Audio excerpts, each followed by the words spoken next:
Legenda tentang bangunan berhantu di sekolah telah menakut-nakuti banyak generasi siswa, mengubahnya menjadi bangunan kosong yang tidak ada yang berani mendekatinya.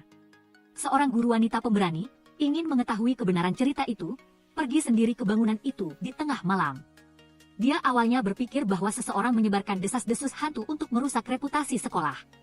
Tetapi setelah mencari sebentar, guru wanita itu benar-benar menemukan sesuatu yang kotor. Sebelum dia sempat bereaksi, dia langsung diseret menghilang. Legenda hantu menjadi lebih hidup, dimulai sejak era Republik ketika negara mengikuti prinsip-prinsip Sun Yat-sen dan menghukum kaum reaksioner dengan keras. Pelajaran sedang berlangsung seperti biasa di sekolah ketika tiba-tiba pihak berwenang datang dan menangkap beberapa siswa dan guru. Karena ada yang melaporkan bahwa mereka adalah anggota kelompok terlarang, entah kenapa, siswi yang melaporkan itu menyesalinya, dia naik ke atap gedung Twiham, lalu melompat bunuh diri. Sejak saat itu, desas-desus tentang hantu dengan cepat menyebar, memaksa sekolah untuk menyegel seluruh tempat itu. 30 tahun kemudian, siswi Van HNG dan ibunya sedang dalam perjalanan untuk mendaftar di sekolah berhantu itu. Karena ibunya mendengar bahwa belajar di sekolah ini memiliki tingkat kelulusan yang sangat tinggi untuk universitas-universitas bergengsi. Di dalam bus ada seorang sopir, tetapi Van HNG melihat sopir lain mendekatinya, wajahnya sangat aneh, Van HNG mulai gemetar ketakutan. Dia ingin memberitahu ibunya, tiba-tiba tante di sebelahnya mengingatkan, ada beberapa hal yang tidak yakin jangan sembarangan diucapkan. Van HNG cepat-cepat menenangkan diri. Ternyata semua itu hanya imajinasi. Tante itu memuji Van HNG sebagai gadis kecil yang cantik dan pengertian, tetapi sepertinya ibu Van HNG tidak melihat tante itu saat kemudian ibu dan anak Van HNG tiba di kota. Keduanya memutuskan untuk menyewa penginapan sebelum mendaftar sekolah. Ibu dan pemilik penginapan sedang bernegosiasi di luar. Van HNG masuk sendiri untuk memeriksa rumah. Tiba-tiba dia mendengar suara-suara aneh di kamar tidur. Tapi tidak ada siapapun di sana. Van HNG mencoba membuka lemari pakaian, menemukan buku dunia yang indah. Di dalam buku itu ada foto 4 orang, terdiri dari 3 pria dan 1 wanita. Sepertinya foto itu sudah lama diambil jadi sangat usang. Van HNG sedang sibuk memikirkan siapa orang-orang ini. Ibunya datang dan memanggilnya. Dia dan pemilik penginapan sudah selesai bernegosiasi. Mulai sekarang mereka berdua akan tinggal di sini. Van HNG pergi sendiri untuk menata barang-barang. Di dalam kamar ada cermin dari penyewa lama. Tidak tahu harus membuang kemana. Van HNG sangat takut melihat cermin. Dia akhirnya menutupi cermin itu dengan kain. Keesokan harinya adalah hari pertama Van HNG sekolah. Ibunya membantunya menyiapkan sarapan. Di atas meja juga ada 3 pil aneh. Ekspresi Van HNG tidak begitu senang. Ibunya tampaknya sangat peduli pada putrinya. Dia membantu Van HNG menyisir rambutnya, mengingatkan putrinya untuk tampil baik. Jangan sampai kejadian di sekolah lama terulang. Sebenarnya apa yang pernah dialami Van HNG? Kemudian Van HNG tiba di sekolah. Ini juga tempat yang aneh. Satpam tidak mengizinkan siswa membawa materi di luar kurikulum ke sekolah. Pada hari pertama sekolah Van HNG bukunya disita, membuat guru pembimbing memiliki kesan buruk padanya.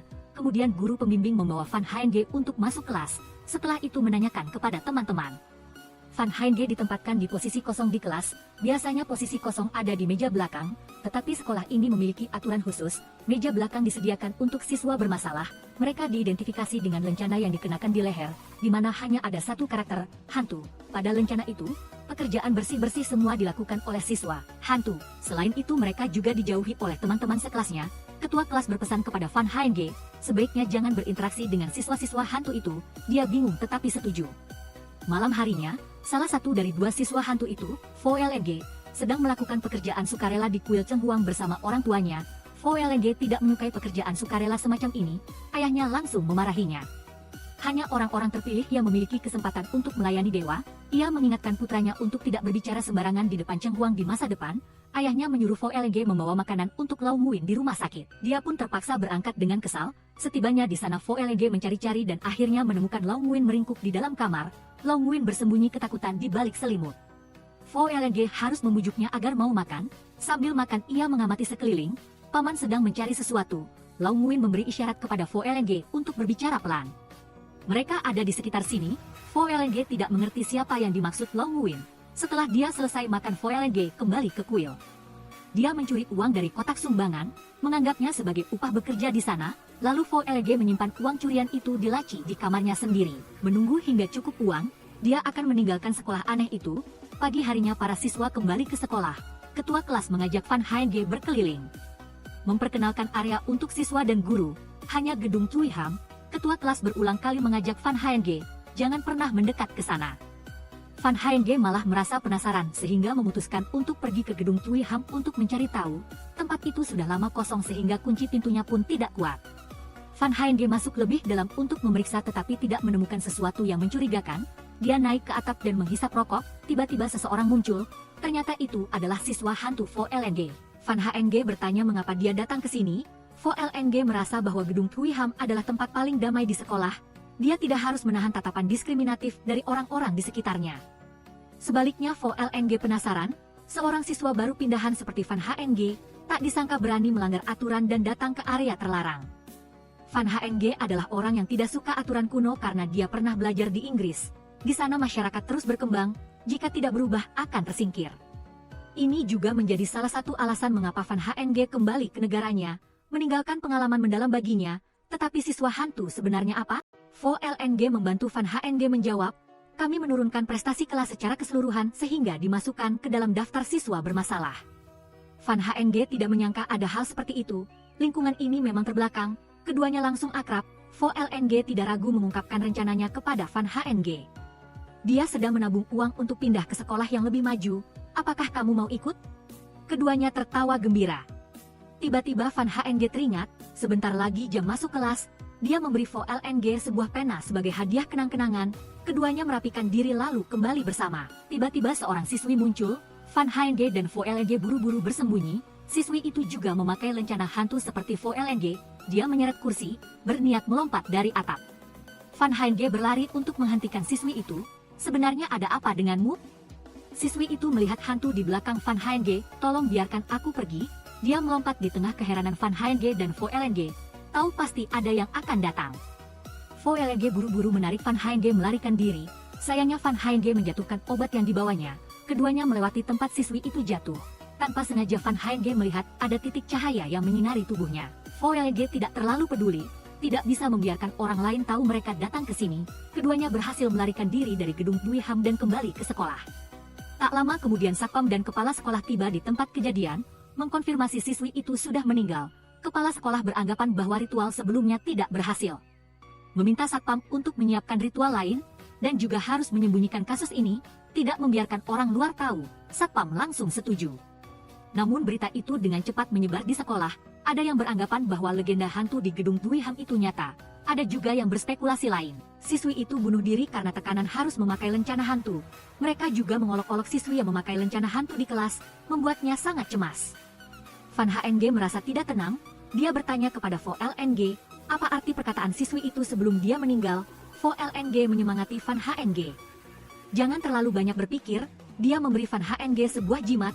Ini akan membantunya menghindari nasib buruk. Keluarga Vo LNG telah menjaga kuil Cheng Huang selama 5 generasi, jadi jimat yang dia gambar sangat manjur. Van Haenge pun merasa lebih tenang setelah menerima jimat itu. Malam harinya Vo LNG mencoba melihat pena yang diberikan Van Haenge, ternyata di dalamnya ada ujung obat. Ini adalah cara Van Haenge menyelundupkan obat ke sekolah. Vo LNG hanya bisa tertawa melihat kecerdikannya. Di sisi lain Van Haenge tidak bisa tidur karena mengingat kejadian pagi itu. Dia berniat menggunakan obat penenang agar mudah tidur. Baru sekarang Van Haenge menyadari botol obatnya terjatuh di gedung Tui Ham. Keesokan harinya Van Haenge datang ke sekolah dengan perasaan cemas. Bagaimana jika ada yang menemukan botol obat itu? Vo LNG melihat wajah Van Haenge tidak baik, langsung menyuruhnya pergi ke ruang kesehatan. Tepat saat ini ketua kelas datang, menyampaikan pesan kepala sekolah kepada semua orang. Kepala sekolah tidak ingin ada yang menyebut-nyebut kejadian kemarin, apalagi dia sedang mencari orang yang diam-diam datang ke gedung Tui Ham. Van Haenge buru-buru menarik ketua kelas ke kamar mandi, mengakui bahwa dialah orang yang sedang dicari kepala sekolah. Van Haenge berbohong bahwa dia tersesat, sayangnya menjatuhkan sebotol obat penenang di dalam gedung. Ketua kelas bertanya, apakah kamu melihat sesuatu di sana? Van Haenge langsung menggelengkan kepala, dia hanya ingin meminta ketua kelas membantunya menemukan botol obat itu. Ketua kelas yang baik hati berjanji akan membantu Van Haenge, sekaligus menutupi fakta bahwa dia pernah datang ke gedung Tui Ham. Van Haenge merasa tenang, memberikan hadiah terima kasih kepada ketua kelas, lalu pergi bersama dari kamar mandi. Namun, begitu keduanya pergi, pintu kamar mandi tiba-tiba terbuka. Tak disangka ada seseorang yang mendengar seluruh percakapan tadi. Kemudian di kelas, guru pembimbing memanggil 4 siswa ke depan. Ini adalah siswa-siswa yang menyebarkan rumor, guru pembimbing mengancam orang lain. Saat itu, Satpam datang, dia ingin bertemu Vo LNG. Satpam tahu Vo LNG datang ke gedung Tuiham. Kemarin kamu di sana dengan siapa? Vo LNG menegaskan hanya sendirian. Satpam marah dan mengusirnya. Van Haenge merasa tidak tenang. Satpam melanjutkan bertanya kepada ketua kelas. Apakah sudah menemukan orang yang datang ke gedung Tuiham? Ketua kelas melihat Van Haenge, tetap memutuskan untuk melindunginya. Tiba-tiba siswi yang memakai lencana hantu berdiri dan melaporkan. Ternyata dia adalah orang yang ada di kamar mandi, mendengar percakapan Van Haenge dan ketua kelas. Orang yang datang ke gedung itu adalah Van Haenge. Satpam mengambil lencana hantu milik siswi itu, lalu memberikannya kepada Van Haenge untuk dipakai. Ia juga menyuruh seluruh kelas keluar untuk lari. Teman-teman mulai membenci Van Haenge, guru pembimbing juga merasa sangat marah. Setelah itu Van Haenge dihukum membersihkan toilet pria. Dua siswa laki-laki melihatnya dengan tatapan diskriminatif. Vo LNG datang mengusir mereka keluar, lalu membantu Van Haenge membersihkan toilet. Pelajaran berikutnya seluruh kelas ada ujian silang, yaitu ujian saling menilai. Guru pembimbing hanya menulis jawaban di papan tulis. Sekarang teman sekelas Van Haenge melemparkan jawabannya kemana-mana, lalu mengembalikan kepadanya ujian dengan nilai 0. Van Haenge mengeluh kepada guru pembimbing, ini bukan ujiannya. Guru pembimbing tidak mendengarkan penjelasan Van Haenge, menganggap Van Haenge berbohong. Dia memaksakan, mengatakan sekali berbohong akan berbohong berkali-kali. Guru pembimbing menghukum Van Haenge beberapa kali cambukan penggaris. Dia merasa kesal tidak bisa menangis. Vo LNG dan ketua kelas ingin membantu tetapi tidak berdaya. Psikologi Van Haenge menjadi tidak stabil, yang dia butuhkan sekarang adalah obat penenang. Setelah pelajaran selesai Van Haenge kembali ke gedung Tuiham mencari botol obat. Terakhir kali jatuh di tangga, tetapi Van Haenge tidak menemukannya. Seseorang telah melempar botol obat itu ke toilet. Van Haenge mendekat untuk mengambilnya. Tiba-tiba pintu kamar mandi terbanting menutup. Ia mencoba sekuat tenaga pun tidak bisa membukanya. Berpikir bahwa teman-temannya sedang bercanda, Van Haenge berteriak menangis meminta pihak lain membuka pintu. Dari luar terdengar suara aneh seorang wanita, juga pertanyaan-pertanyaan aneh. Sekarang kamu mau kemana? Van Haenge ingin pulang.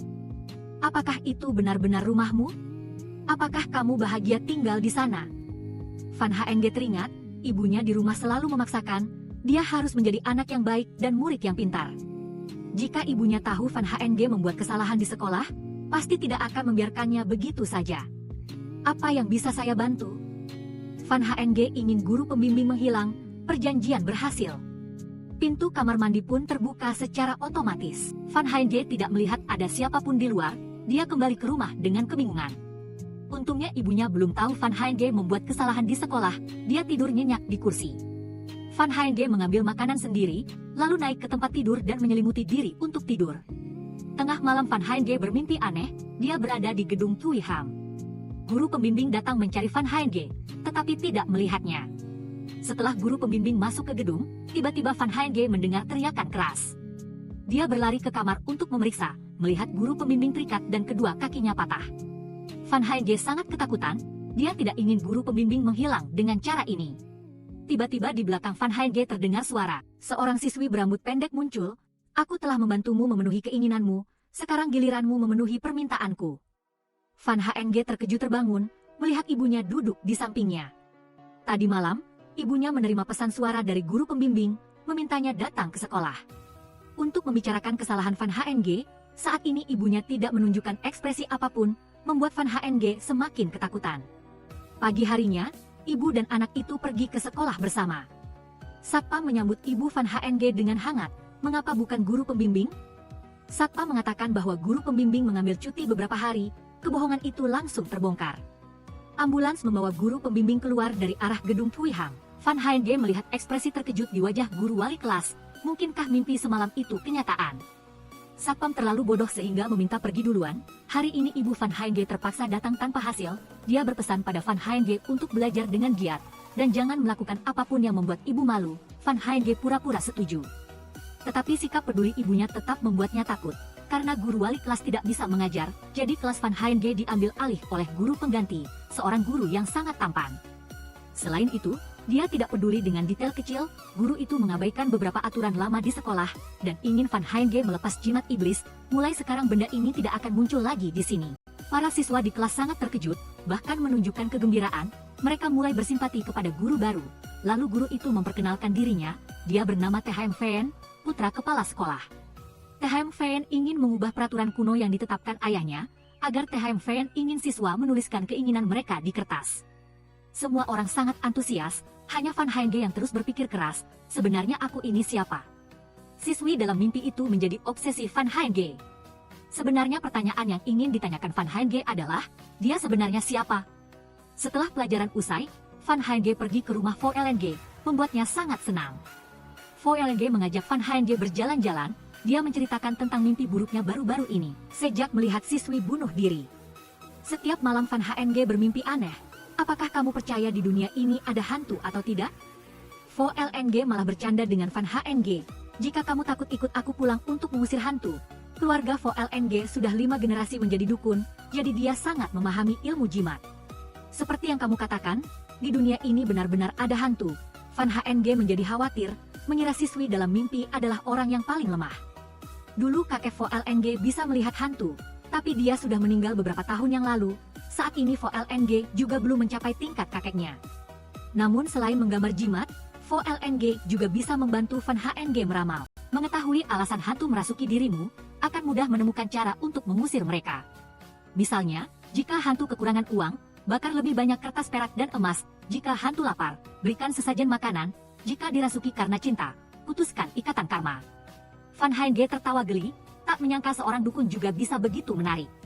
Sebenarnya hantu sudah memiliki jawaban tentang apa yang mereka butuhkan, beranikan dirimu keluar malam ini. Van Haenge ingin tahu kemana. Kita akan pergi ke gedung Tui Ham. Ada sekelompok siswa eksentrik yang ingin melakukan ritual pemanggilan arwah, memanggil arwah saudari yang pandai sastra untuk meminta inspirasi. Mereka meminta Vo Leng untuk melindungi, jika terjadi sesuatu, segera usir roh jahat itu. Vo Leng ingin Van Haenge ikut, untuk menunjukkan beberapa hal menarik padanya. Van Haenge tidak langsung setuju, dia perlu berpikir lebih jauh. Malam harinya Van Haenge kembali ke rumah, dia senang menerima pesan suara dari ayah Van Haenge. Namun ibu Van Haenge sangat aneh, dia membuka pesan suara itu dan mendengarkannya berulang kali, mata ibu dan anak itu mulai berlinang air mata. Sebenarnya apa yang terjadi pada ayah Van Haenge? Setelah itu Van Haenge pergi menemui Vo Leng.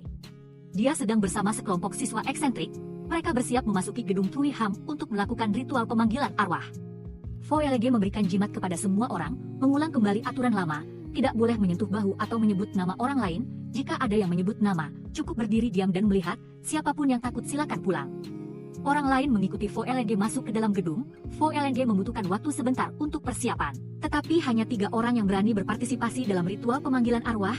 2 siswi ketakutan berdiri di samping mengamati. Untuk berjaga-jaga jika terjadi hal buruk, tiba-tiba Van Haenge mengajukan diri untuk bergabung dalam meja pemanggilan arwah. Vo Leng juga tidak menolak, karena dia berpikir bisa mengendalikan permainan. 4 orang berdiri mengelilingi meja pemanggilan arwah, mulai meletakkan pena di atas kertas, memanggil arwah saudari yang pandai sastra untuk kembali. Siswa laki-laki mengajukan pertanyaan pertama, apakah Anda yang menyebabkan kasus baru-baru ini?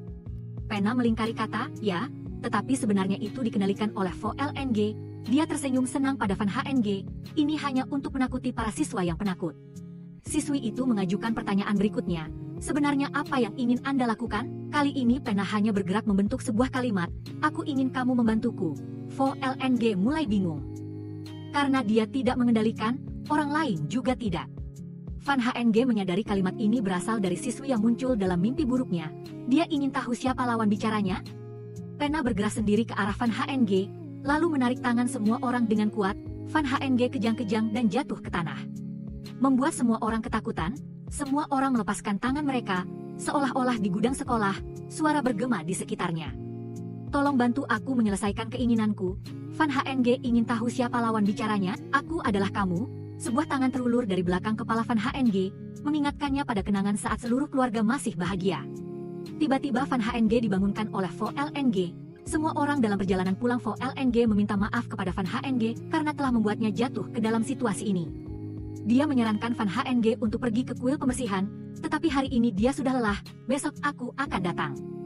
Van Haenge menyemangati Vo Leng, dia tidak akan kenapa-kenapa, tetapi dia masih merasa kesal dan tidak nyaman. Sesampainya di rumah Van Haenge menemukan guru THM berkunjung. THM takut Van Haenge belum sempat beradaptasi dengan sekolah baru. Jika ada masalah, mintalah bantuan guru.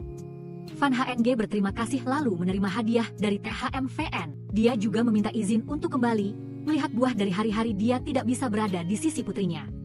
Kembali ke kenyataan, Van HNG melihat pot bunga dan menangis. Ibu Van HNG menghampiri dan mengingatkan Van HNG untuk menyimpan pot bunga itu baik-baik. Meskipun tidak ingin mengecewakan THMVN, dia juga tidak ingin mengingat suaminya.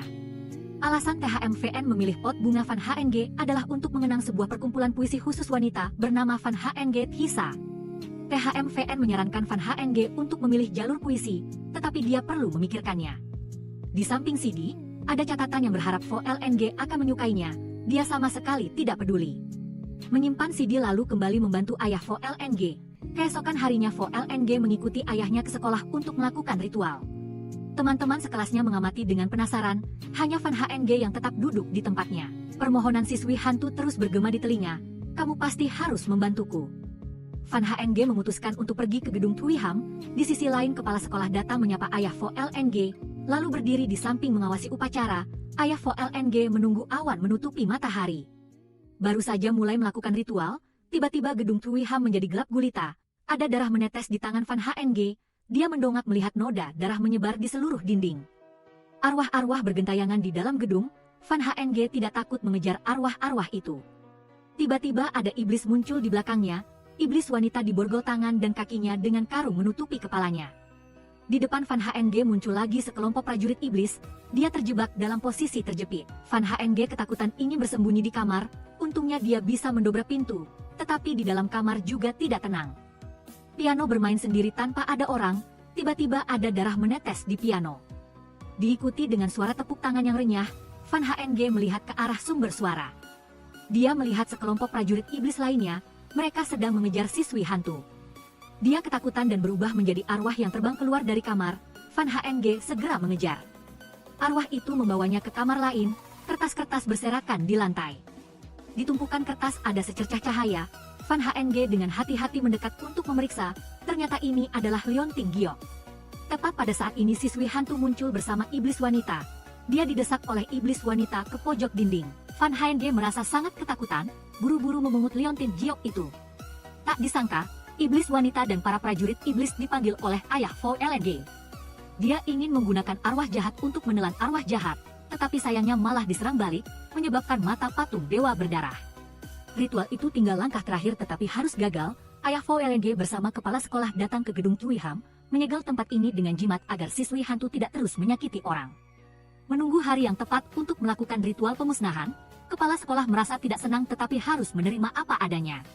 Namun setelah malam itu, hal aneh terjadi. Van HNG seolah-olah berubah menjadi orang lain. Dia hidup optimis dan rajin, bahkan bangun pagi untuk membuat sarapan, membuat ibunya sangat terkejut. Di kelas Van HNG mulai menulis puisi. THMVN membiarkan Van HNG membacakan untuk semua orang. "Aku siapa dalam hidup ini, ketika jiwa hanya tersisa separuh. Separuh terjaga saat senja tiba, separuh lainnya merindukan matahari. Tetap harus hidup karena hidup memang begitu. Aku hidup seperti sekuntum bunga, mekar saat senja." Vo LNG merasa bingung. Teman-teman sekelas bertepuk tangan memuji. THMVN mengusulkan Van HNG untuk bergabung dengan klub puisi yang didirikan THMVN di sekolah. Van HNG juga senang hati setuju. Ternyata Van HNG telah mengenakan Liontin Giok di lehernya, memberikan sebagian tubuhnya kepada siswi hantu. Dia tidak merasa menyesal. "Datang ke sini adalah pilihan paling bijak dalam hidupku." Keduanya saling memandang di cermin dengan senyum aneh. Saat ini THMVN memperkenalkan Van HNG kepada anggota klub puisi. Tak disangka ini adalah sekelompok siswa eksentrik yang pernah datang ke gedung Tuiham untuk melakukan ritual pemanggilan arwah. Melihat Van HNG mereka merasa takut sekaligus cemas. Tetapi dia tersenyum ramah. THMVN memperkenalkan kompetisi puisi yang akan datang. Dia berharap klub puisi akan memenangkan juara pertama. Jika berhasil guru akan memberikan hadiah tambahan, membuat para siswa sangat bersemangat. Tetapi mereka masih belum tahu topik apa yang harus dipilih. THMVN menyarankan topik, "Pertemuan." Ini sangat cocok dengan keinginan Van HNG. Mungkin tidak ada yang memiliki pertemuan yang lebih mendebarkan darinya. Siswi hantu mengikuti Van HNG dari rumah ke sekolah.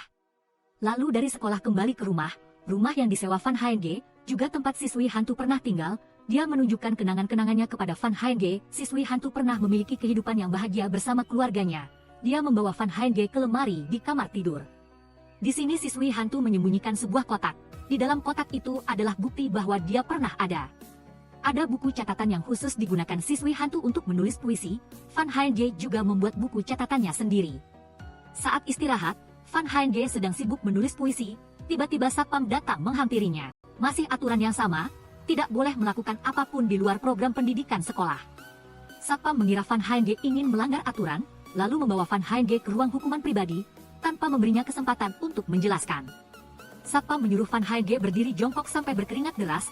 Siswi hantu di samping bertanya pada Van Haenge, "Jika kamu mau, aku akan membuatnya menghilang sekarang juga."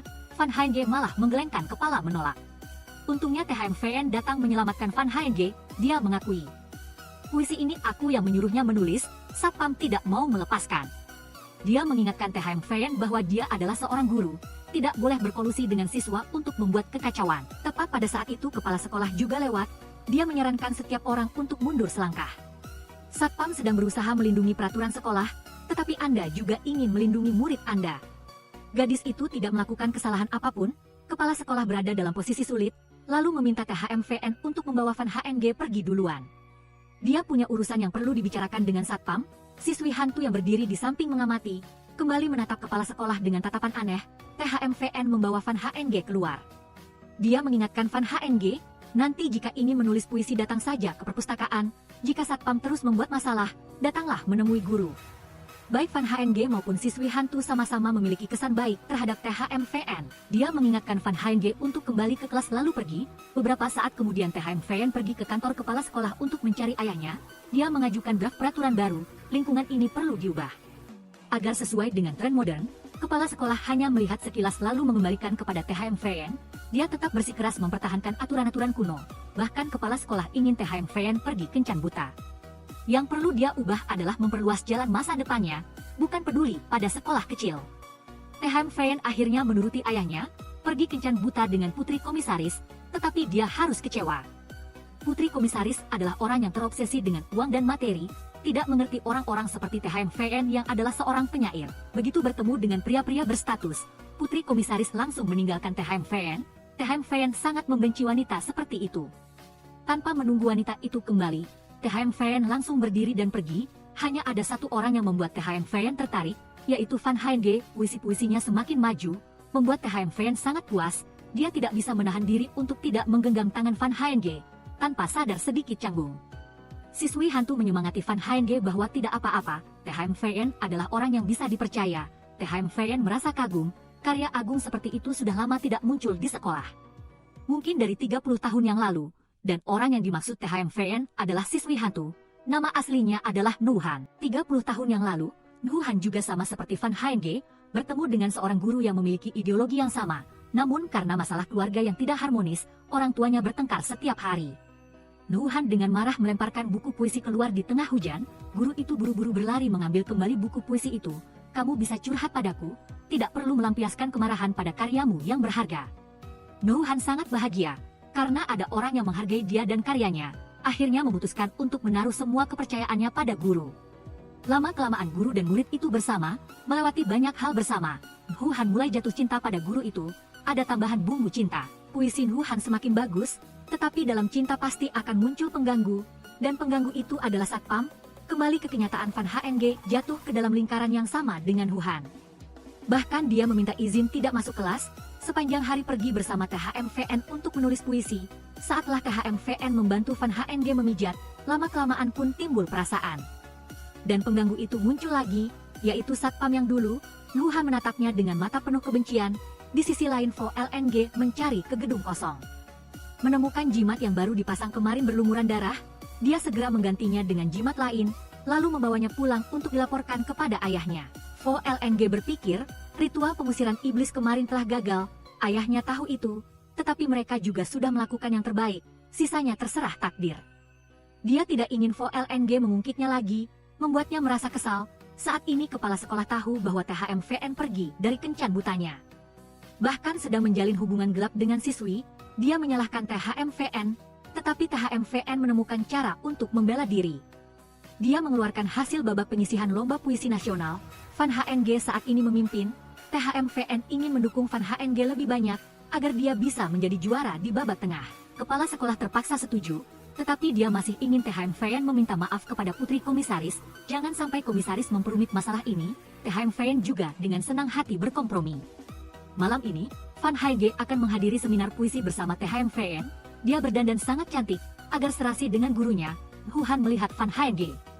Dia teringat bahwa dia juga memiliki perasaan yang sama di masa lalu. Ketika akan diajak oleh gurunya ke seminar, dia dan Van Heinge benar-benar memiliki banyak kesamaan. Ini mungkin juga takdir yang membuat keduanya bertemu.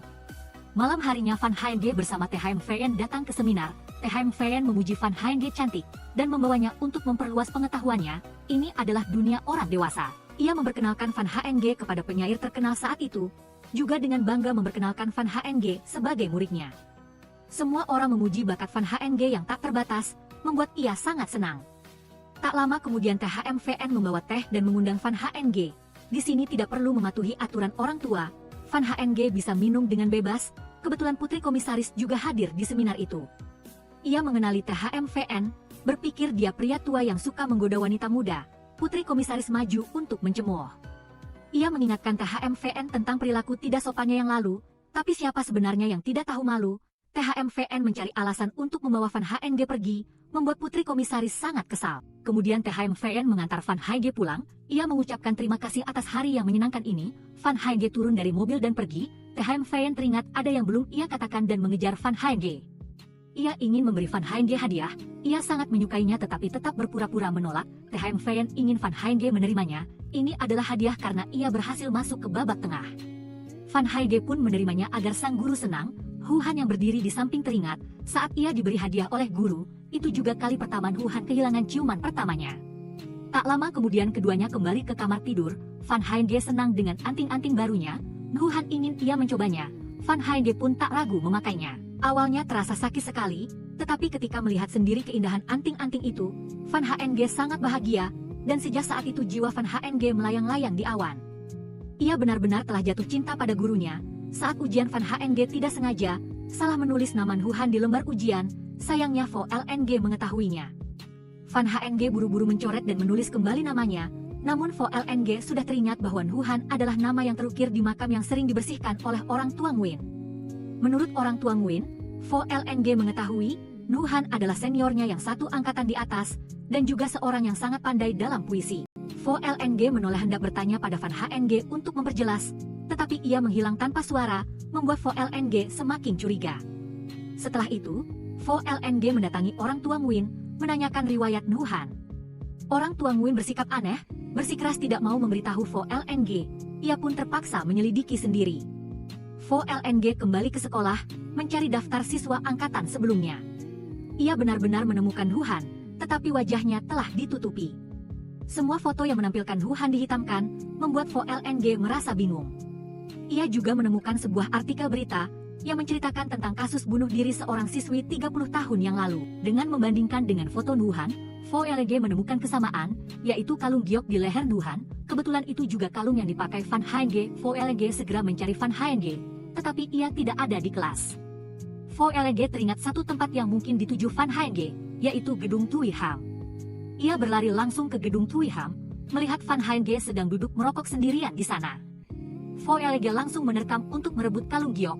Bagaimana mungkin Van Heinge setuju? VLNG memberitahu Van Heinge kebenarannya, bahwa siapapun yang memakai kalung giok akan dihantui oleh Huhan. Akhir dari mereka adalah melompat dari gedung untuk bunuh diri. Tiba-tiba VLNG didorong ke dimensi lain. Ia ketakutan namun tetap ingin mencari Van Heinge. Di sisi lain Van Heinge mempertanyakan Huhan. Apakah yang dikatakan VLNG itu benar? Huhan malah tersenyum sinis. Ia mengakui dirinya memanfaatkan Van Heinge, juga memanfaatkan para siswa yang telah bunuh diri, dengan tujuan balas dendam, namun mental para siswa itu tidak kuat. Jadi mereka mengambil keputusan untuk bunuh diri. Sebaliknya kali ini, Huhan membagikan seluruh masa lalunya kepada Van Heinge, demi mendapatkan kepercayaannya, lalu merasuki tubuh Van Heinge sepenuhnya. Kemudian meminta VLNG membuat jimat untuk menyegelnya. VLNG membantu Van Heinge membaca ramalan, menemukan bahwa Huhan telah menyimpan dendam terlalu lama, dan juga telah mencelakai banyak orang, pasti akan terlempar ke neraka. VLNG menasihati Van Heinge, sebaiknya jangan menemuinya lagi. Van Heinge ingin keluar mencuci muka. Di cermin muncul rupa Van Heinge, namun dengan senyum yang sangat aneh, membuat Van Heinge ketakutan setengah mati. Ia buru-buru menyerahkan jimat segel kepada VLNG, agar ia menyimpannya di kuil Dewa Kota. Menunggu hari pelaksanaan ritual pembersihan, tiba-tiba ibu VLNG datang. Ini adalah kali pertama putranya membawa teman pulang ke rumah, apalagi seorang teman wanita. Membuat ibu VLNG merasa bersemangat. Van Heinge juga pintar dan sopan. Ibu Vo Leng semakin menyayanginya, ia mengundang Van Henge untuk makan malam. Ia juga tidak enak untuk menolak, saat makan Van Henge mendengar banyak legenda tentang kuil Dewa Kota. Ini benar-benar tempat yang sakral, jika merasa gelisah kamu bisa datang ke sini untuk berdoa. Van Henge merasakan kebahagiaan keluarga, dari orang-orang di rumah Vo Leng. Setelah makan Vo Leng mengantar Van Henge pulang, hari ini Van Henge merasa sangat senang. Keluarga kamu sungguh bahagia, Vo Leng mengungkapkan sisi gelap keluarganya. Sebenarnya ayah Vo Leng tidak memiliki ilmu sihir yang hebat, hanya mendapatkan reputasi yang ditinggalkan oleh kakeknya. Harus berjuang hidup sebagai dukun, Vo Leng tidak ingin dirinya seperti ayahnya, jadi ia menabung uang untuk pindah ke tempat lain. Van Henge menghibur Vo Leng, meskipun tidak memiliki ilmu sihir, ayah Vo Leng tetap membantu banyak orang lain. Ia adalah orang baik, Vo Leng juga mengakui dirinya orang baik, jika ada yang perlu dibantu datanglah mencariku. Jangan meminta bantuan guru Thm Phen, ternyata Vo Leng sedang cemburu. Ketika melihat Van Henge dan Thm Phen akrab di sekolah, Van Henge buru-buru menyangkal. Ia dan Thm Phen tidak sedekat yang Vo Leng kira, barulah ia merasa tenang. Tak lama kemudian Van Henge sampai di rumah, ia mengeluarkan jimat segel.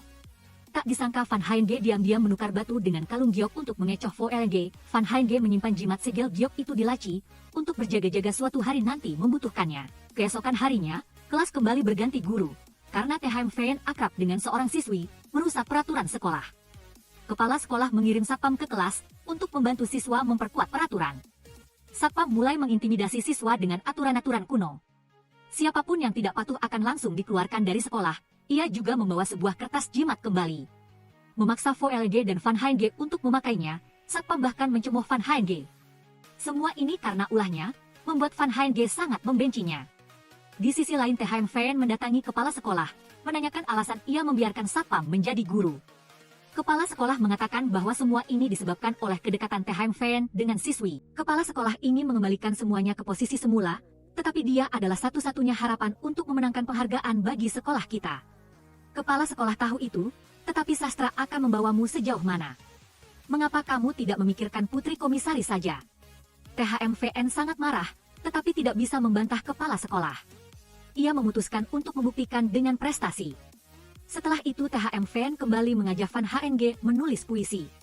Namun sejak melepas kalung giok, Van Henge tidak bisa memikirkan apapun. Ditambah lagi tekanan psikologis belakangan ini, semakin menyulitkannya untuk menyelesaikan karyanya.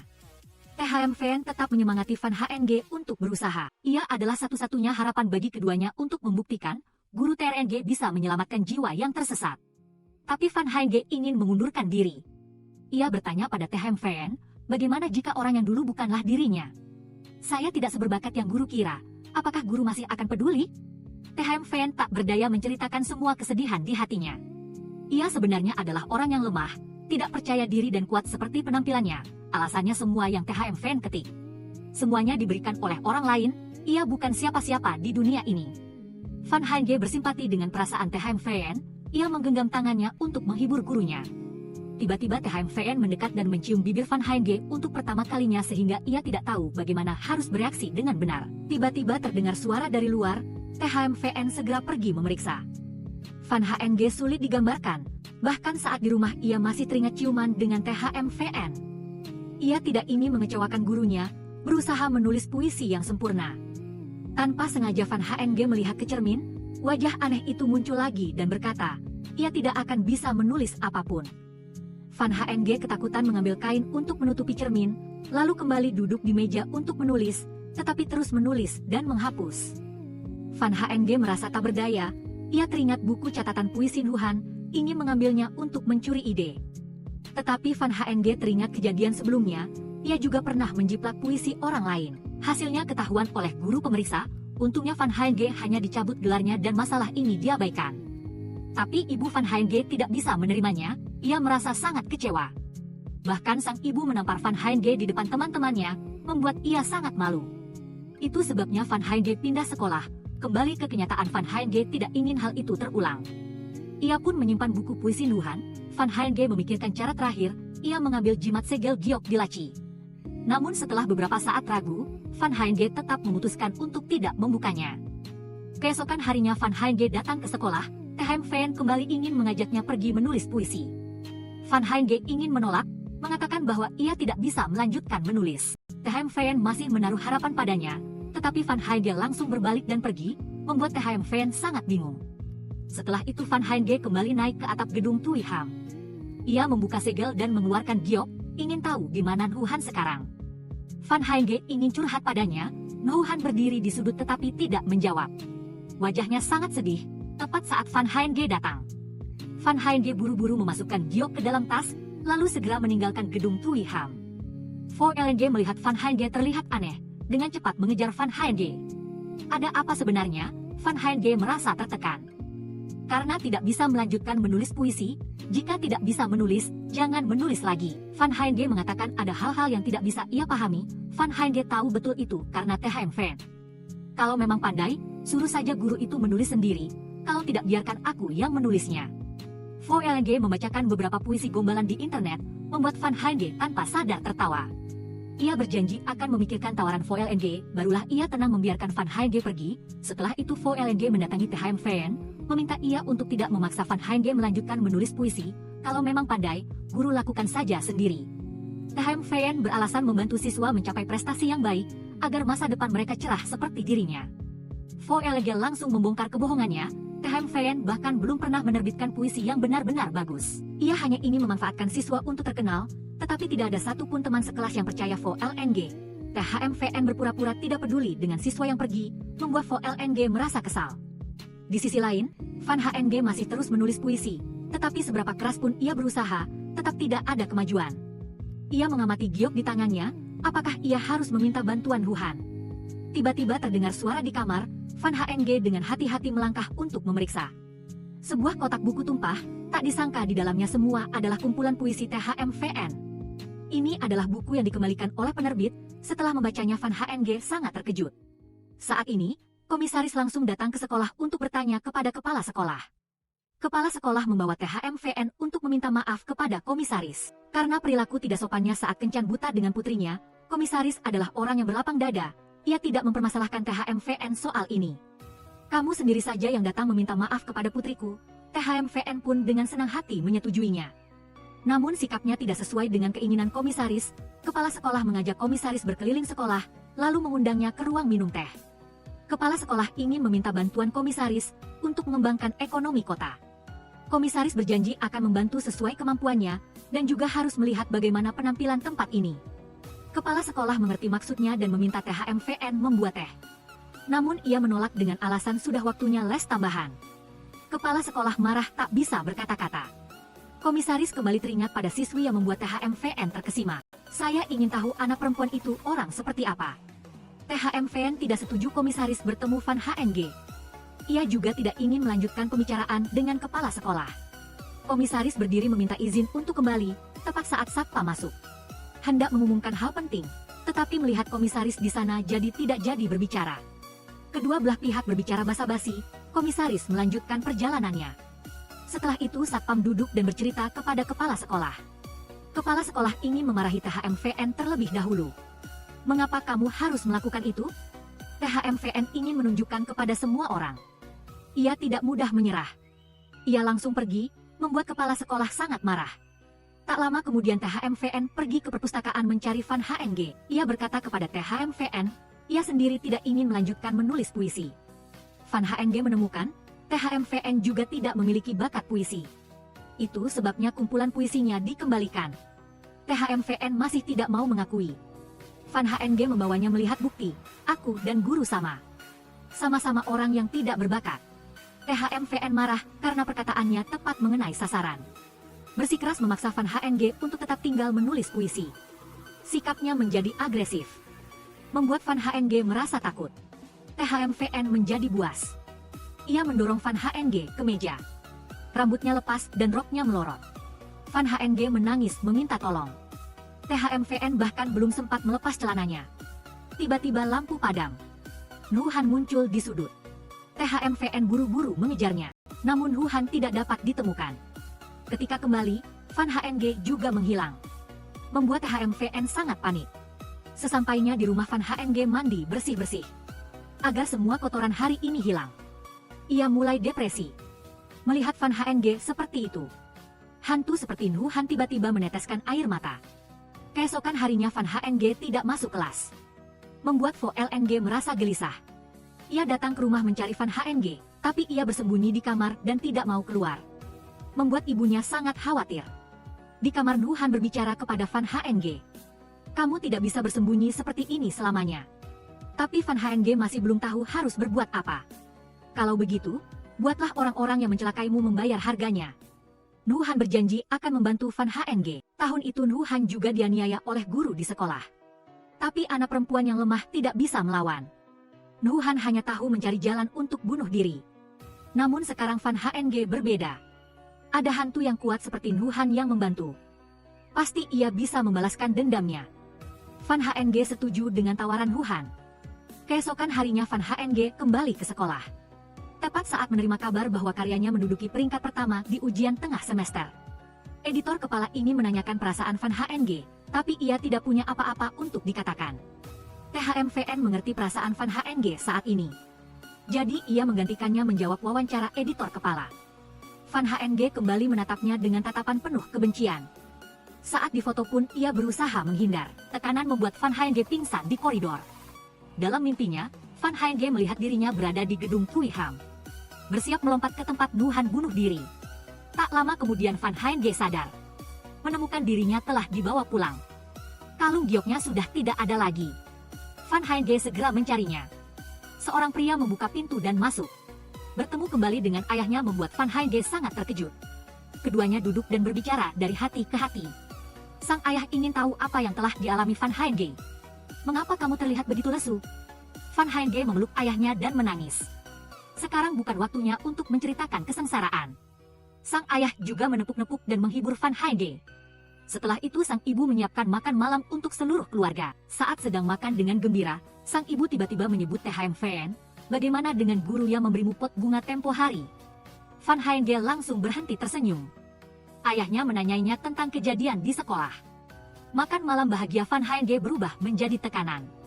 Di sisi lain, Vo Lng sedang meramal untuk Van Hng. Dia adalah orang yang melihat Van Hng pingsan di sekolah. Terlebih lagi, dia menemukan bahwa Van Hng kembali mengenakan giok yang berhantu. Vo Lng mencoba meramal berkali-kali. Tetapi semua ramalan untuk Van Hng adalah ramalan buruk. Itu membuatnya tidak bisa tenang. Tepat pada saat itu, ibunya datang memanggil Vo Lng pulang. Dia baru berhenti meramal. Melihat Vo Lng tampak khawatir, sang ibu langsung menanyakan penyebabnya. Vo Lng meminta bantuan Dewa Kota. Tapi dia tetap tidak mendapatkan ramalan yang bagus. Sang ibu ingin Vo Lng tahu, orang yang melepas bel haruslah orang yang memasang bel. Hanya Van Hng sendiri yang bisa menyelesaikan masalahnya. Vo Lng berdoa dengan tulus untuk terakhir kalinya sebelum kembali. Pagi harinya Van Hng bangun pagi untuk pergi ke sekolah. Dia melihat ayah dan ibunya duduk menunggu di meja makan. Wajah keduanya sangat tegang. Sang ayah ingin Van Hng duduk dan berbicara. Tak disangka, dia membaca buku harian di kamar Van Hng. Dia tahu putrinya dilecehkan oleh THMVN. Sang ayah dengan marah ingin Van Hng menceritakan keseluruhan cerita. Tapi Van Hng mengatakan dia tidak ingat apa-apa. Sang ayah tetap bertekad untuk menjelaskan masalah ini. Dia langsung pergi menemui kepala sekolah, menceritakan tentang Van Hng yang dilecehkan oleh THMVN. Dia sama sekali tidak terkejut, karena dia pikir ayah Van Hng salah paham. Mereka hanya saling mengagumi karena puisi. Ternyata kepala sekolah tahu segalanya. Apakah ini karena dia ingin menutupi anaknya? Kepala sekolah bahkan tersenyum. Ayah Van Hng langsung memadamkannya. Dia punya hubungan yang sangat baik dengan pers. Hanya satu kalimat dan sekolah ini akan menjadi berita utama besok. Kepala sekolah harus menyelesaikan masalah ini dengan adil. Setelah itu dia memanggil THMVN ke ruangan pribadinya untuk dihukum. THMVN menerima tamparan keras di rahangnya. Mempermalukan putri orang lain adalah reformasi pendidikanmu? THMVN ingin menjelaskan kepada ayahnya. Tapi ayahnya berbalik dan tidak memberi THMVN kesempatan. Malam harinya ayah Van Hng membawanya ke restoran. Dia telah membantu putrinya menyelesaikan masalah dengan guru cabul itu. Van Hng sangat gembira. Sang ayah berjanji akan selalu melindungi putrinya. Tiba-tiba dia menerima telepon dari kekasihnya. Kebahagiaan kecil Van Hng sirna. Van Hng hanya ingin ayahnya tinggal sedikit lebih lama. Tapi kali ini sepertinya tidak mungkin. Hatinya sangat sedih. Hari ini Van Haenge tidak masuk kelas lagi, membuat Vo Lng gelisah. Van Haenge dibawa ayahnya ke Dewan Disiplin sekolah untuk mengklarifikasi kasus pelecehan yang dramatis itu. Dewan Disiplin ingin Van Haenge menceritakan semuanya. Sang ayah berdiri untuk melindungi putrinya. Karena kondisi mental Van Haenge belum stabil, dia akan menceritakan kejadian itu mewakili putrinya. THM VN memanfaatkan bimbingan belajar untuk siswa. Seringkali mengatur pertemuan pribadi dengan Van Haenge. Dia masih muda dan belum berpengalaman. Jadi dia tidak menyadari niat buruk gurunya. Akibatnya Van Haenge dipaksa oleh THM VN. Setelah selesai, THM VN membersihkan mulutnya dan pergi. Kepala sekolah membela putranya, meminta ayah Van Haenge memberikan bukti, membawa hasil pemeriksaan kesehatan ke sini. Baru mereka akan percaya bahwa Van Haenge dilecehkan oleh THM VN. Hari itu memang THM VN belum melakukan apa-apa pada Van Haenge. Pemeriksaan juga hanya membawa hasil yang tidak menguntungkan. Ayah Van Haenge harus mengakui kekalahan dalam argumen itu. Sekarang barulah Van Haenge berbicara. Di tubuhnya masih ada bekas-bekas penganiayaan, mungkin tidak perlu diperiksa. Semua orang juga bisa menentukan siapa pelakunya. Malam harinya Van Haenge kembali ke rumah. Dia mendengar percakapan telepon ayahnya dengan selingkuhannya. Ayahnya sedang mencari cara untuk bercerai dengan ibu Van Haenge, untuk bisa secara resmi bersama wanita itu. Van Haenge merasa sangat kesal. Ayahnya juga tidak menjelaskan apa-apa padanya. Pagi harinya Van Haenge datang ke sekolah. THM VN mencarinya untuk berbicara. Dia memanipulasi Van Haenge. Kejadian hari itu hanyalah kesalahpahaman. Dia ingin Van Haenge menjelaskan kepada pihak sekolah. THM VN menyentuh tubuh Van Haenge lagi, membuatnya sangat ketakutan. Namun selama percakapan itu, THM VN tidak mengucapkan satu kata pun permintaan maaf kepada Van Haenge. Sepertinya dia sama sekali tidak merasa bersalah. Van Haenge yang kesal mengabaikan THM VN yang pergi. Dia berpura-pura terkejut. Setelah itu THM VN kembali ke kamarnya, menyiapkan berkas untuk sidang. Dia melihat kembali foto yang diambil bersama Van Haenge. Dia menemukan ada bayangan samar di belakang. Tapi cukup untuk THM VN mengenalinya. Itu adalah siswi yang muncul di perpustakaan. Pada malam dia berencana meninggalkan Van Haenge. THM VN mengira ini adalah saksi. Dia segera berlari untuk melapor kepada kepala sekolah. Dia bahkan tidak repot-repot melihat fotonya. Karena siswa di sekolah semua dilindungi oleh tanda tangan peringatan. Tidak ada saksi atau bukti fisik. Hanya dengan beberapa luka di tangan Van Haenge. Tidak ada yang bisa menyalahkan THM VN. Bahkan Van Haenge dikucilkan oleh teman-teman sekelasnya, menganggap bahwa dialah yang merayu guru. Penyakit halusinasi Van Haenge kambuh lagi. Dia mencari penghiburan di atap gedung Tui Ham. Sekarang Vo Lng datang menanyakan keadaan Van Haenge. Rumor itu telah mengganggunya selama beberapa hari ini. Vo Lng langsung bertanya terus terang. Apakah kamu dan THM VN telah melakukan hal itu? Van Haenge mengatakan bahwa dia masih perawan. Tapi melalui rekayasa orang lain, cerita itu semakin lama semakin jauh. Vo Lng menjadi marah. Dia ingin Van Haenge mengabaikan omongan orang. Dia ingin mengajak Van Haenge meninggalkan kota. Kita bisa pergi sekarang juga. Tapi Van Haenge tidak bisa setuju. Sidang berikutnya berlangsung cepat. Kali ini sudah ada hasil pemeriksaan tubuh Van Haenge. Meskipun tidak ditemukan sperma, tetapi masih ada jaringan kulit THM VN pada luka Van Haenge. THM VN berdiri menjelaskan. Dia tetap bersikeras bahwa itu hanya kesalahpahaman. Bahkan menyalahkan Van Haenge yang merayunya. Ayah Van Haenge mengeluarkan bukti. Kamu sendiri yang memberiku barang-barang untuk merayu putriku. THM VN lagi-lagi mengatakan. Itu adalah hadiah yang dia berikan kepada Van Haenge atas prestasinya yang baik. Tidak ada hubungannya dengan perasaan pria dan wanita. Ayah Van Haenge terus mengeluarkan bukti. THM VN menyalahgunakan kekuasaannya, membiarkan Van Haenge tidak masuk sekolah selama seminggu. Hanya datang ke kelas bimbingannya. Ini bukan karena kamu ingin bertemu putriku secara pribadi, lalu apa? Pihak THM VN juga tidak mau kalah. Satpam mengeluarkan dokumen. Van Haenge pernah curang dalam sebuah lomba puisi. Pada hari pertama sekolah dia juga berbohong. Satpam menuduh Van Haenge adalah pembohong yang terbiasa berbohong. Bahkan kasus ini pun diatur olehnya. Van Haenge kembali panik dan berhalusinasi. Pihak Dewan Juri tampaknya juga memihak THM VN. Satpam mengundang seorang saksi terakhir. Ketua kelas pernah memergoki Van Haenge dan THM VN berciuman di perpustakaan. Meskipun sebelumnya Satpam telah bertemu ketua kelas secara pribadi untuk memaksanya berbohong di depan dewan. Tapi ketua kelas tidak ingin melanggar hati nuraninya. Menurutmu siapa yang mengambil inisiatif lebih dulu? Ketua kelas melihat ke arah Van HNG lalu berbalik ke arah THMVN. Itu guru itu. Rencana yang gagal membuat Satpam marah. Sidang juga sudah ada hasilnya. Jika kalah di babak ini, kita akan mencoba strategi lain. Kepala sekolah menyemangati putranya. Nanti masih ada kesempatan untuk memulai lagi. Tapi THMVN masih dendam pada Van HNG. Dalam benaknya dia merencanakan balas dendam padanya. Malam harinya Van HNG kembali ke rumah. Dia melihat ibunya duduk termenung di kamar. Bersama pot bunga yang diberikan THMVN hancur di tanah. Sang ibu sedih karena tidak bisa melindungi putrinya. Sejak awal dia seharusnya tidak membawa Van HNG ke sini. Van HNG menghibur, bukan salah ibu. Semua karena aku yang tidak baik. Sang ibu meminta Van HNG membersihkan kamar lalu pergi. Keesokan harinya sidang terakhir berlangsung. Tak disangka, Satpam menemukan bukti baru. Itu adalah rekam medis Van HNG. Dia menderita gangguan kecemasan disertai delusi. Kepala sekolah mengira Van HNG jatuh cinta pada THMVN, tapi cintanya tidak berbalas. Jadi dia membayangkan dirinya dilecehkan. Dengan tujuan menjatuhkan THMVN. Dewan juri ingin THMVN membenarkan bahwa dia tidak punya perasaan terhadap Van HNG. THMVN menangis karena harus berbohong. Saya benar-benar tidak punya perasaan terhadapnya. Keinginan dalam benak THMVN sekarang. Seandainya kita bukan guru dan murid.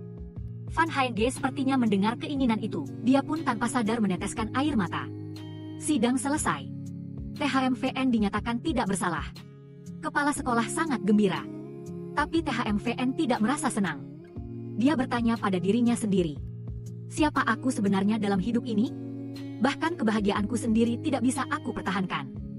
Dari sisi Van HNG, meskipun dia adalah korban. Tapi yang menang jadi raja, yang kalah dicemooh orang.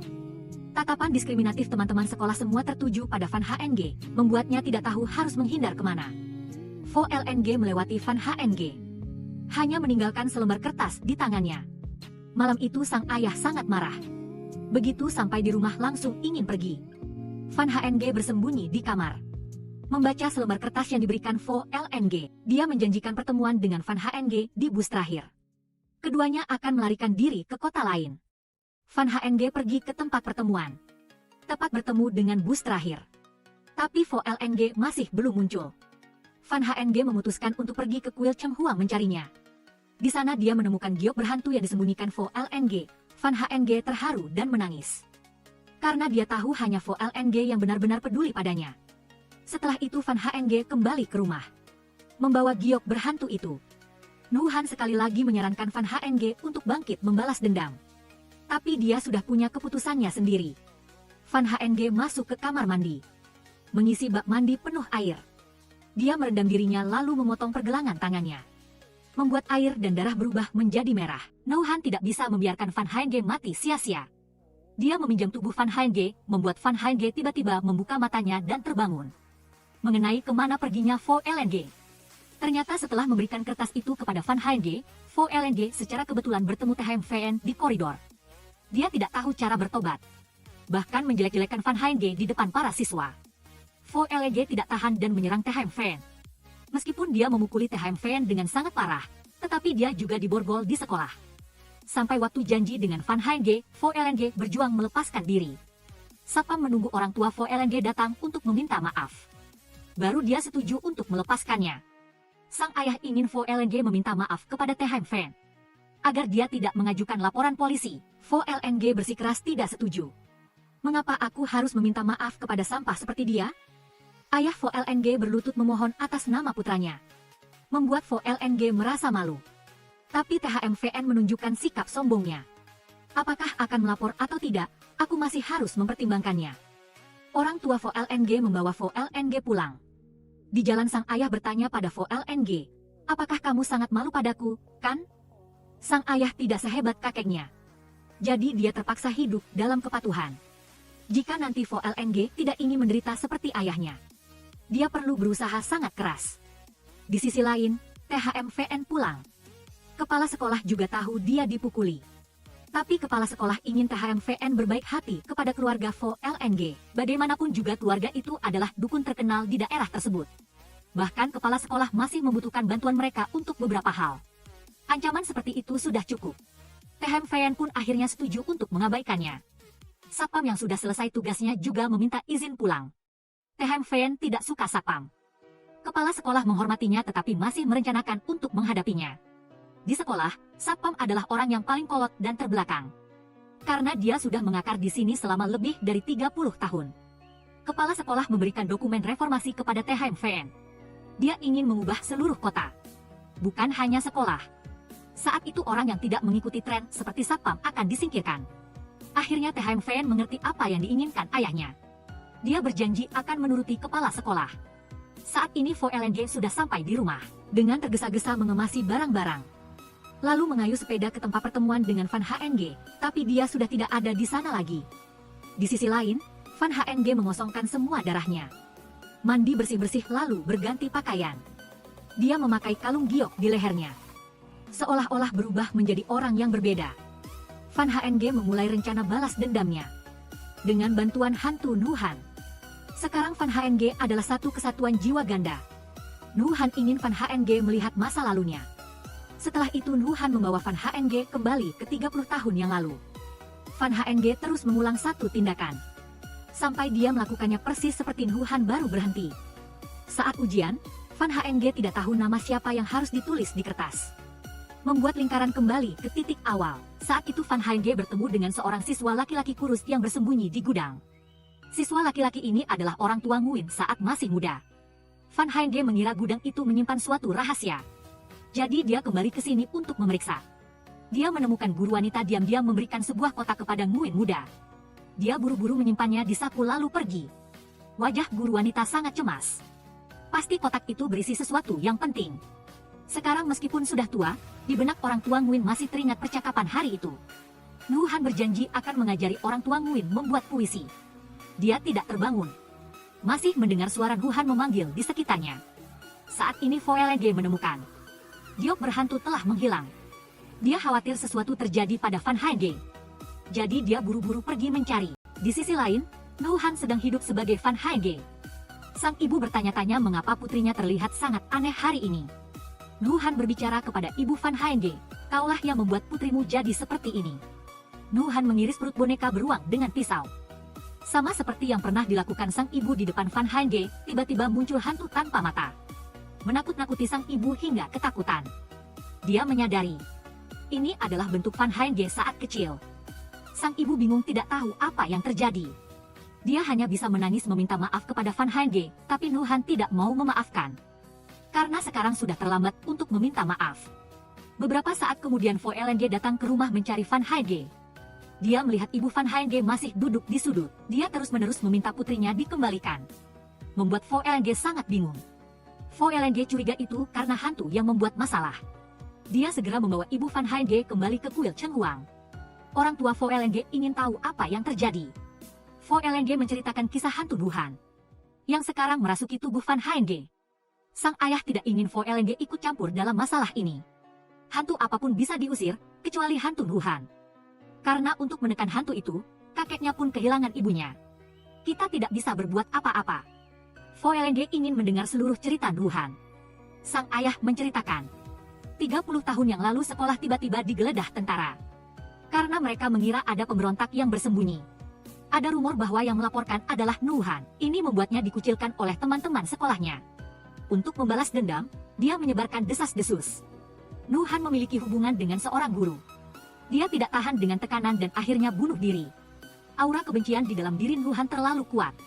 Membuatnya berubah menjadi hantu yang merugikan manusia. Ayah Vo Lng mengungkapkan lebih lanjut. Orang tua Nguyen sendiri juga salah dipahami sebagai pemberontak. Lalu ditangkap pada tahun itu. Untungnya, setelah diselidiki dengan jelas, dia dibebaskan. Vo Lng ingin tahu kebenaran tentang Nuhan. Memutuskan untuk pergi mencari orang tua Nguyen. Sesampainya di kamar orang tua Nguyen, Vo Lng bertanya-tanya. Apa sebenarnya yang terjadi pada Nuhan tahun itu? Apa yang masih dia sesalkan sehingga dia masih bergentayangan di dunia ini? Cukup dengan mengetahui alasannya, Vo Lng pasti akan menemukan cara untuk menyelamatkan Van Hng. Tapi orang tua Nguyen gila-gilaan. Tidak bisa mengingat apapun. Hanya ingat nama Nuhan yang sangat akrab. Mungkin kita pernah sangat dekat. Tapi orang tua Nguyen sangat takut dengan nama itu. Vo Lng ingin membawa orang tua Nguyen ke sekolah. Pasti Nuhan akan datang ke sini untuk membalas dendam. Saat ini hanya orang tua Nguyen yang masih mengingatnya. Mungkin hanya dia yang bisa membujuk Nuhan untuk berbalik. Tapi orang tua Nguyen tidak mau pergi ke sekolah bersama Vo LNG. Dia memutuskan untuk pergi sendiri. Kembali ke sisi Van HNG juga terjadi insiden. Tiba-tiba ada tentara datang ke rumah. Mereka membawa ayah Nuhan pergi. Karena mereka mengira dia adalah seorang pemberontak. Ternyata semua itu karena ibu Nuhan melaporkannya. Dia sangat menyesal. Tapi dia masih percaya suaminya akan kembali. Ayah Nuhan benar-benar dibebaskan. Tapi dia seperti orang yang berbeda. Selalu khawatir dan takut. Terlihat persis seperti Old Nguyen. Mungkin saat di penjara, mereka pasti mengalami sesuatu yang mengerikan. Yun Xiang sangat berbelas kasih. Mungkinkah ini semua adalah hal yang harus dilalui Ruohan? Tak heran kepribadian Ruohan sangat aneh. Keesokan harinya Yun Xiang pergi ke sekolah. Masih terus memikirkan hal-hal yang dia alami. Dia duduk termenung di tengah halaman sekolah. Seorang guru tampan datang menyapa. Guru Zhang juga kekasih Ruohan di kehidupan sebelumnya. Yun Xiang dalam identitas Ruohan ingin mencoba berinteraksi dengan Guru Zhang. Sepertinya dia bukan penjahat yang menyamar sebagai orang terpelajar. Sama seperti Guru Shen Wen di zaman modern. Keduanya dengan cepat jatuh cinta. Sayangnya mereka ditemukan oleh Satpam. Suatu malam Guru Zhang dan Yun Xiang pulang dari menonton film. Dia juga memberi Yun Xiang kalung giok. Lalu dia mencium bibirnya. Yun Xiang berada di jalur yang sama dengan Ruohan di kehidupan sebelumnya. Kembali ke kenyataan, Ruohan juga pergi ke sekolah. Tempat yang meninggalkan begitu banyak kenangan menyakitkan baginya. Wu Liang juga mengejar ke sekolah. Dengan cepat menemukan Ruohan. Dia bertanya pada Ruohan apa yang ingin dia lakukan. Tapi Wu Liang didorong oleh Ruohan ke sebuah ruangan. Lalu dia mengunci pintu dan mengurungnya di dalam. Ini bukan urusanmu. Ruohan juga tidak ingin menyakiti Wu Liang. Dia mencoba melarikan diri tetapi tidak bisa. Saat ini, Shen Wen datang menemui kepala sekolah. Mengumumkan bahwa dia telah berbaikan dengan putri komisaris. Berkat itu, proposal untuk mengubah tanah sekolah menjadi tanah pemukiman juga sedang disetujui oleh komisaris. Kepala sekolah memuji putranya karena melakukan pekerjaan dengan baik. Tunggu beberapa waktu lagi, sekolah berhantu itu bisa ditutup. Uang itu semua ada di saku ayah dan anak kepala sekolah. Saat itu Satpam datang dan mendengar semuanya. Kepala sekolah meminta Shen Wen pergi lebih dulu. Dia memiliki beberapa hal yang ingin dia bicarakan dengan Satpam. Setelah Shen Wen pergi, Satpam memarahi kepala sekolah. Dia telah melupakan janji 30 tahun yang lalu. Mereka pernah bersumpah, kami akan bersama-sama mengubah tempat ini menjadi sekolah disipliner seperti militer. Kepala sekolah kemudian berbicara kepada Satpam. Waktu telah berubah. Ide-ide kuno seperti itu hanya akan membuat kita jauh dari kenyataan. Sekarang adalah era demokrasi. Hanya butuh uang dan kekuasaan. Saya dan Anda bisa melakukan apa saja yang kami inginkan. Satpam tetap bersikeras tidak mau mendengarkan. Dia berpikir bahwa tujuan kepala sekolah tidak sesederhana itu. Karena kepala sekolah adalah orang yang sangat licik. 30 tahun yang lalu untuk merebut sekolah. Kepala sekolah telah merencanakan untuk menyakiti kepala sekolah lama. Kepala sekolah kemudian menyalahkan Satpam. Dalam hal itu, dia tidak bisa lepas dari keterlibatan. Setelah itu, Satpam kembali ke kantornya dengan kesal. Bersiap untuk merencanakan cara menghadapi kepala sekolah. Di sisi lain, Oldway sedang mendengarkan radio. Ini adalah stasiun tanpa izin. Digunakan untuk mendengarkan suara pada frekuensi yang tidak disensor. Termasuk konten subversif. Guru Zhanglah yang memberikan radio ini kepada Oldway. 30 tahun yang lalu, Yun Xiang datang mencari Yang Wei. Bersikeras ingin mengetahui rahasia antara Yang Wei dan guru wanita. Karena Yun Xiang tidak sengaja mendengar percakapan guru wanita dengan guru Zhang. Guru Zhang juga merupakan bagian dari rencana. Sekarang Yang Wei meminta Yun Xiang merahasiakannya sebelum berbicara. Dia setuju tanpa banyak berpikir. Yang Wei menceritakan. Guru wanita dan guru Zhang membentuk klub membaca. Selain mendengarkan radio, mereka juga menyediakan beberapa buku di luar kurikulum. Menyebarkan ide-ide yang dapat dianggap subversif. Namun, setelah mengetahui kebenaran, Yun Xiang menjadi sangat hoang MA. Dia memutuskan untuk menemui guru TRNG untuk menanyakan dengan jelas. Tapi guru TRNG tidak mau menjawab. Terlebih lagi, dia juga meminta Yun Xiang dari sekarang tidak perlu lagi menemuinya. Yun Xiang sangat sedih. Dia mengembalikan kalung giok itu kepada guru TRNG. Lalu dia berbalik dan pergi dengan kesal. Beberapa hari kemudian Satpam dan kepala sekolah bertemu Yun Xiang secara pribadi. Untuk menanyai rahasia guru TRNG, Yun Xiang mengatakan bahwa dia tidak tahu apa-apa. Satpam kemudian dengan marah menjambak rambutnya. Kamu adalah orang yang paling dekat dengan guru TRNG. Jangan bilang kamu tidak tahu apa-apa. Kepala sekolah memberi Yun Xiang kesempatan untuk berpikir. Dia juga mengancam Yun Xiang. Jika dia mengungkapkan kebenaran tentang klub membaca dan memberikan bukti, kepala sekolah akan mengampuni guru TRNG. Mereka membiarkan Yun Xiang tetap di ruang kelas sendirian untuk berpikir. Keesokan harinya, tentara datang ke sekolah, menangkap semua orang di klub membaca, termasuk Muin muda dan guru TRNG. Guru TRNG mengira Yun Xiang yang melaporkan. Tatapannya sangat kecewa. Yun Xiang merasa sangat terganggu. Terlebih lagi, dia juga didiskriminasi oleh teman-teman sekelasnya karena memiliki hubungan yang tidak pantas dengan guru TRNG. Mereka menuliskan kata-kata kotor di mejanya. Anak ini menyakiti orang yang dicintainya. Yun Xiang membawa surat terakhir yang ditinggalkan guru Zhang. Dengan sedih dia keluar dari kelas. Dia naik ke atap gedung Tui Ham dan membaca surat itu. Guru Zhang menyangkal perasaannya terhadap Yun Xiang. Antara kita bukan cinta. Karena anak-anak tidak mengerti, kamu salah paham. Yun Xiang semakin putus asa. Ternyata ini semua adalah hal-hal yang pernah dialami Ruohan. Akhirnya keduanya memiliki pilihan yang sama. Melompat dari gedung Tui Ham. Tiba-tiba Yun Xiang terbangun di sel penjara. Dia mengenali guru Zhang dan Muin muda. Di samping mereka ada seorang siswi lain dengan topeng kepala. Yun Xiang penasaran dan mencoba membuka topeng itu untuk melihatnya. Tak disangka, lingkaran Yun Xiang kembali ke titik awal. Itu adalah saat dia bertemu Muin muda di gudang. Kembali ke kenyataan, orang tua Muin teringat sesuatu. Mengetahui bahwa Nuhan ada di sekolah. Dia membawa radio untuk mencarinya. Untuk menyelesaikan kebingungan di hati Nuhan selama 30 tahun terakhir. Tak lama kemudian, orang tua Muin berlari ke sekolah. Dia mendengar teriakan minta tolong dari Vo LNG. Orang tua Muin menemukan ruangan tempat Vo LNG dikurung. Membuka pintu untuk membebaskannya. Vo LNG ingin pergi bersama orang tua Nguyen untuk menyelamatkan Van Haenge. Tiba-tiba Vo LNG mendengar suara Van Haenge di suatu tempat. Tak disangka, radio yang dibawa orang tua Nguyen bisa menghubungi Van Haenge di masa lalu. Van Haenge memberitahu Vo LNG. Dia terperangkap dalam lingkaran tak terbatas yang diciptakan oleh Nuhan. Yun Xiang tidak bisa melarikan diri. Vo LNG pernah diajari oleh kakeknya bahwa setiap hantu yang mengendalikan diri akan melahirkan kebencian. Tetap di dunia karena ada penyesalan. Vo LNG ingin Van HNG mencari tahu. Apa kebencian Huhan? Apa yang masih dia sesali di dunia ini? Dari situ barulah bisa memikirkan cara menyelamatkan Van HNG. Saat ini Nuhan datang ke ruang satpam. Menutup pintu dan menguncinya di dalam. Satpam berpikir Van HNG pergi untuk membuat kekacauan. Apakah Anda masih mengingat saya? Wajah Nuhan muncul. Membuat satpam ketakutan. Dia masih berusaha tenang. Beranggapan bahwa apa yang terjadi tahun itu tidak ada yang salah. Nuhan mengulang perkataan kepala sekolah. Mengatakan bahwa sekolah bukanlah barak militer. Cara pendidikan satpam yang kaku sudah ketinggalan zaman. Dia masih tidak bisa menerimanya. Satpam dicekik. Lalu dibawa ke dimensi lain. Kepala sekolah sedang menjatuhkan hukuman padanya. Pihak sekolah mengakui kontribusi satpam. Tapi dia juga bersalah. Membuat sekolah ini tidak bisa memiliki langkah perkembangan baru.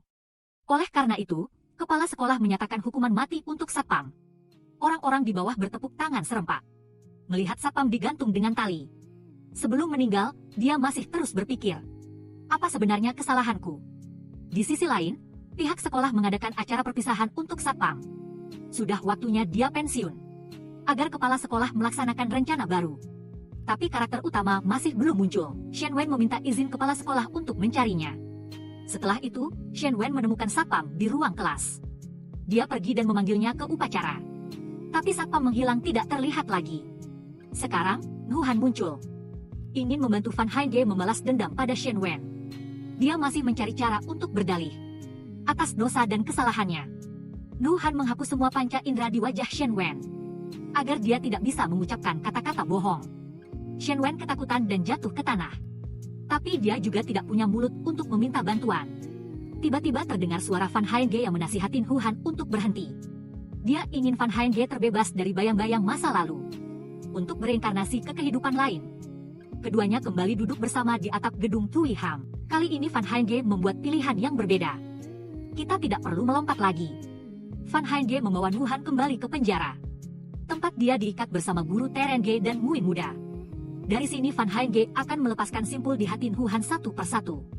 Langkah awal, Fan Henge membantu Nuhan melepaskan kerudung yang menutupi kepalanya. Meskipun dia menolak, Fan Henge bersikeras menarik Nuhan keluar dari penjara. Tapi pintu terkunci rapat. Ini bukan hanya kunci penjara, tetapi juga simpul penting di hati Nuhan. Dia mengurung dirinya sendiri, tidak ingin menghadapi kenyataan. Fan Henge teringat perkataan Vo Leng pernah berkata, tanggal lahir Nuhan adalah Dui. Mewakili kemunduran dan penghindaran, Fan Henge menerapkan itu pada kunci. Berhasil membuka simpul pertama. Selanjutnya Fan Henge membawa Nuhan pulang. Hari ketika ayahnya dibawa pergi. Sebenarnya yang melaporkan ayahnya bukan ibunya, melainkan Nuhan sendiri. Dia tidak berani menghadapi kesalahannya. Selalu menyalahkan ibunya selama 30 tahun. Ibu Nuhanlah yang patut dikasihani. Sekarang Nuhan juga membongkar Fan Henge. Dia selalu menyalahkan ibunya karena memperlakukannya dengan buruk. Tapi Fan Henge lupa bahwa dia juga melakukan kesalahan terhadap ibunya. Saat itu Fan Henge pergi makan bersama ayahnya dan selingkuhannya. Tapi tidak memberitahukan kebenaran kepada ibu Fan Henge kandungnya. Bahkan Fan Henge ingin pergi bersama ayah Fan Henge dan ibu tirinya, meninggalkan ibu Fan Henge kandungnya sendirian. Sekarang Fan Henge sudah menyadari kesalahannya. Dia tidak ingin teren lagi. Fan Henge langsung pergi untuk memarahi ayah Fan Henge karena telah menipu ibu Fan Henge. Fan Henge tidak ingin menjadi pembohong seperti ayah Fan Henge. Dia berbalik dan berkata kepada Nuhan, saya sudah mengatasi ketakutan saya. Bagaimana dengan Anda? Nuhan terdiam. Saat ini, acara perpisahan di sekolah masih berlangsung. Semua penampilan seni telah selesai. Saatnya satpam naik ke panggung. Dia masih belum datang. Kepala sekolah memberi isyarat untuk melanjutkan. MC membacakan nama satpam. Tiba-tiba dia digantung terbalik di tengah panggung. Para siswa ketakutan dan melarikan diri dari auditorium. Hanya kepala sekolah yang tersisa. Sekarang Nuhan baru muncul. Kepala sekolah langsung mengenalinya. Kamu sudah kembali. Nuhan selalu berada di lingkungan ini, menunggu hari untuk melunasi semua hutangnya. Kepala sekolah menunjukkan penyesalan. Insiden klub membaca 30 tahun yang lalu. Dia tidak punya pilihan lain. Nuhan ingin membalas dendam untuk guru TRNG dan teman-teman sekelasnya. Kepala sekolah menyalahkannya. Tahun itu kamu juga memiliki sebagian tanggung jawab. Nuhan ingin membungkam kepala sekolah. Tapi dia tetap berusaha mengatakan seluruh kebenaran. Awalnya Nuhan berpikir bahwa dia tidak mendapatkan cinta guru TRNG. Orang yang dia cintai adalah guru wanita. Karena cemburu pada guru wanita, Nuhan melaporkan agar guru wanita ditangkap. Tak disangka, itu menyeret seluruh klub membaca.